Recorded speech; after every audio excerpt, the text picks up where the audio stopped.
यदिर्च भावेन प्रमुदित मनादर्दुरेह क्षणादासी स्वर्गी गुणगण समृद्ध सुखनिधि लभन्ते सद्भक्ता शिव सुख समाजं किमुतदा महावीर स्वामी नयन पतिगामी भवतु मे महावीर स्वामी नयन पतिगामी भवतु मे। चलो दिवादिव्य खजराट महावीर भगवान की, मुनि कुंजर ज्येष्ठाचार्य गुरुवर आदि सागर जी महाराज की, तीर्थ भक्ति शिरोमणि आचार्य श्री महावीर कीर्ति जी महाराज की, वात्सल्य रत्नाकर आचार्य शिक्षामल सागर जी महाराज की जय बोलो। परम पूज्य तपई सम्राट महातपो मार्तंड आचार्य भगवान सन्मति सागर जी महाराज की। मोह के बंधन छूट गए तब जब से जुड़ा हो तुमसे, अब तो गुरुवर पास हमारे मुस्कुराओ दिल से। थामे रखना हाथ कभी ये छूटे ना, चाहे जग रूठे मेरे बाबा तुम रूठे ना।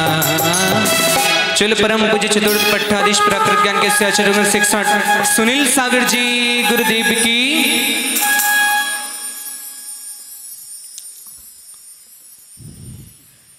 जीवन के किसी भी पल में वैरागी उमड़ सकता है, संसार में रह कर प्राणी संसार को त्यज सकता। जीवन के किसी भी पल में वैराग्य उमड़ सकता है। मात्र 19 वर्ष की आयु में आचार्य भगवान ने संयम को धारण किया, और जिस दिन उन्होंने निश्चय किया कि मुझको संयम धारण करना है, उस दिन उन्होंने नियम लिया कि जब तक मुझे दीक्षा नहीं होती तब तक मेरे अन्न जल का त्याग रहेगा।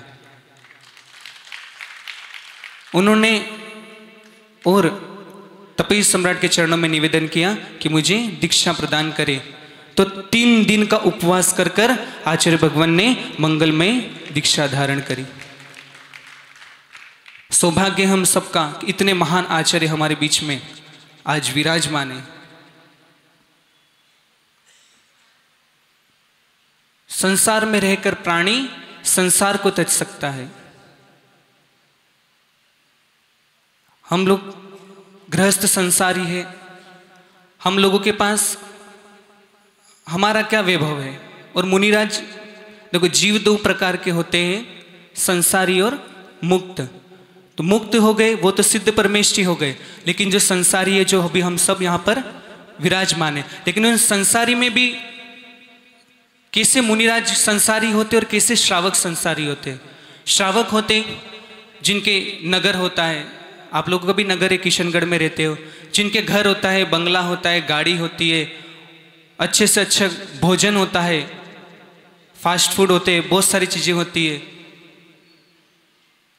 और मुनिराज कैसे होते, तो ज्ञानार्णव में शुभचंद्राचार्य ने एक श्लोक लिखा है, विंध्याद्रि नगरम गुहा वसतिका शय्याशिला पार्वती दीपा चंद्रकरा मृगा सहचरा भेत्रिकुले नांगना विज्ञालम सलिलम तपः सदशनम येषां प्रशांतात्मनम धन्यास्ते भुव पंक निर्गम पथ प्रोद्यशिका संतुना। उसमें क्या कहा, मुनिराज का नगर कौन सा होता है, विंध्याचल पर्वत मुनिराज का नगर होता है। और वसतिका कौन सी होती है, गुफा उनकी वसतिका होती है। जब गिरनार जी गांधीनगर चतुर्मास के बाद आचार्य भगवान गिरनार जी की यात्रा को गए, 1 महीना गिरनार जी में रुके, और वहां पर वो पर्वतों पर ही, जंगलों में ही उनको रहना पसंद आता था। पर्वतों पे वो साधना करते थे। जहां पे शेषावन में नेमिनाथ भगवान ने पंचमुष्टि केशलोच करके दीक्षा धारण की थी, वहां पर ही उसी शेषावन में आचार्य भगवान ने भी केशलोच किया था।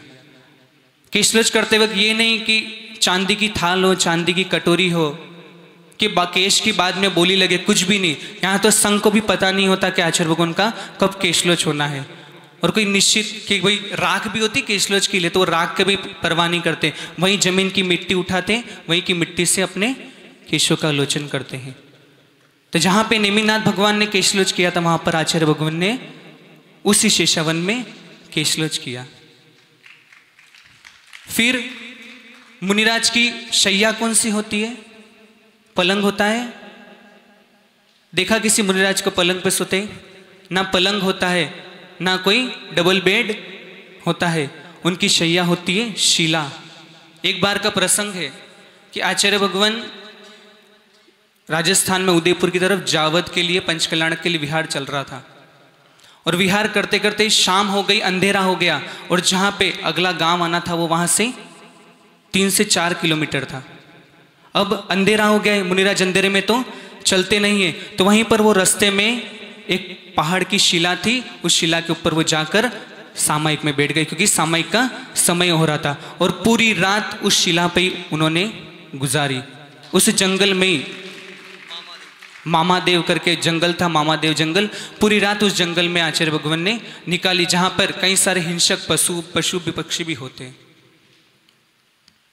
और उस जगह पे विराजने का, उस जगह का पुण्य, उस गांव का पुण्य, कि जहां पर आचार्य भगवान विराजमान थे, उन गांव वालों ने मिलकर आज उस जगह पर एक विशाल संत भवन खड़ा कर दिया उस जंगल के अंदर।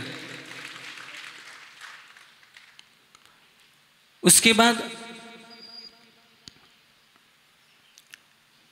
मुनिराज का जब ध्यान करते हैं, स्वाध्याय करते हैं, तब आचार्य भगवान अधिकतर लाइट का उपयोग नहीं करते। आपने देखा आचार्य भगवान कहाँ पे रुके हुए हैं?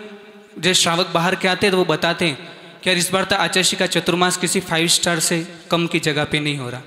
लेकिन उस 5 स्टार स्थान पे भी आचार्य भगवान कहाँ रहते हैं? जब स्वाध्याय होता है तब सुबह कहाँ बैठते हैं? बाहर प्रांगण में। रात्रि में कहाँ पर बैठते हैं? छत पे, है ना। वो 5 स्टार रूम, ना कोई आचार्य भगवान का कोई पर्सनल रूम है कि यहाँ पे बड़े लोग आएंगे तो उनकी मीटिंग यहाँ पर होगी, कि यहाँ पर विराजेंगे, यहाँ पर मीटिंग होगी, यहाँ पे ये श्रावक आएंगे, यहाँ पर वो श्रावक आएंगे। सभी के लिए आचार्य भगवान का एक समान, प्रत्येक व्यक्ति के प्रति, प्रत्येक जीव के प्रति एक समान भावना होती है आचार्य भगवान की। आज देखते हैं रात्रि में कितने सारे युवा वैयावर्ती को आते, पूरी सीढ़ियों पर लाइन लगी रहती है, और 2-2 मिनट सिर्फ पैर छूने के लिए लालायित होते हैं। क्यों? क्योंकि यहाँ पर प्रत्येक जीव को एक समान दर्जा दिया जाता है। फिक्स नहीं होता कि 5 आदमी, 6 आदमी, 7 आदमी वैयावर्ती करेंगे, ऐसा कुछ भी नहीं है। छोटे छोटे बच्चों को कितना वात्सल्य मिलता है। छोटे छोटे बच्चे आहार के बाद भी जय बाबा, जय बाबा जोर जोर से चिल्लाते हुए और भगवान की भक्ति करते हैं। तो हम लोगों को ऐसा अवसर प्राप्त हुआ है। आचार्य भगवान का वात्सल्य और उनकी महिमा इतनी है कि जितना उसका बखान करो उतना कम है।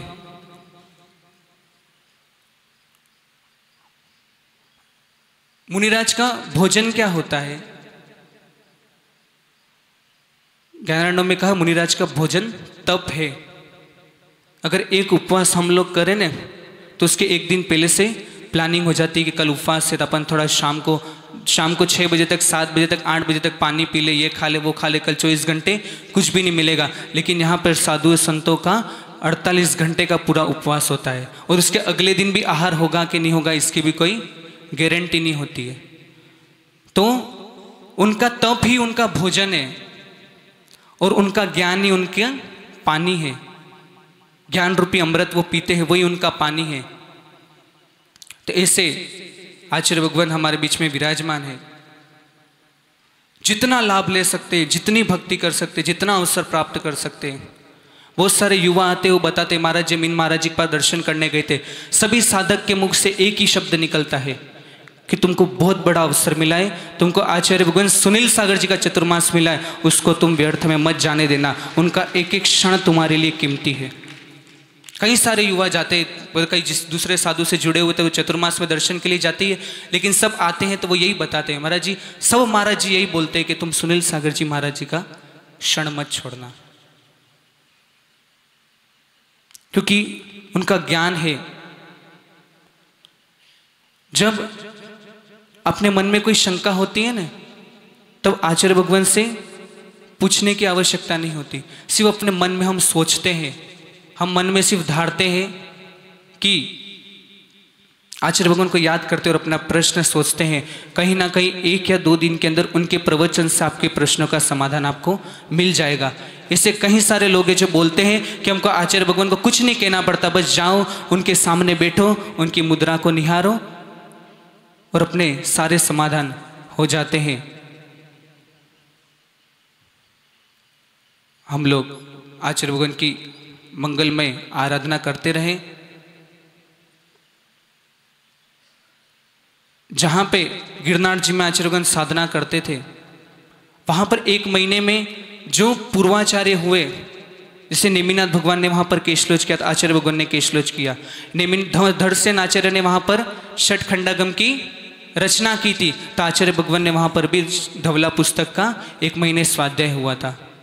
जिस प्रकार ऋषभ देव भगवान ने अपनी पुत्री को ब्राह्मी लिपि सिखाई थी, ऐसी उस जंगल में एक शिला के ऊपर आचार्य भगवान ने अपने सब शिष्यों को ब्राह्मी लिपि सिखाई थी। और वहां पर जंगल में साधना करते हुए, ध्यान करते हुए सिर्फ एक ही भावना भाते थे कि जिस प्रकार नेमिनाथ भगवान ने यहाँ पर सब कुछ त्याग कर जिस प्रकार मोक्ष पद को प्राप्त किया है, ऐसे ही हम भी उस पदवी को प्राप्त करें। और आचार्य भगवान से हम सब भी यही प्रार्थना बात करते हैं कि जो उत्कृष्ट पद भगवान ने प्राप्त किया है, वही सिद्ध पद हम भी प्राप्त करें। यही मंगलमय भावना। जो बोले परम पूज्य चतुर्थ पट्टाधीश आचार्य भगवान सुनील सागर जी गुरुदेव की नमस्ते।